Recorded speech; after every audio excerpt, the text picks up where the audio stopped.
Hi everyone, welcome back to a new episode of Apps Academy. Today in this video, I'm going to show you how you can log into your NBKC Mortgage account. Keep watching the video till the end. To log into your NBKC Mortgage account, firstly go ahead and launch open any web browser of your preference. On the search box at the top, type in nbkc.com and make a search. The official page of NBKC Mortgage account will appear on the screen.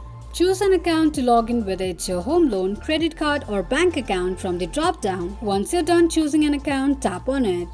Enter your login ID and password associated with your NBKC Mortgage account and tap on Login. In case if you don't remember your password, click on Forgot Password option. This is how you can log into your NBKC Mortgage account quickly and easily, just in few steps. If you have any thoughts or queries, let us know in the comments section. Don't forget to subscribe to our channel. Also, press the notification bell icon so that YouTube will notify you whenever we post a new video. I hope this video was helpful to you. Thank you so much for watching.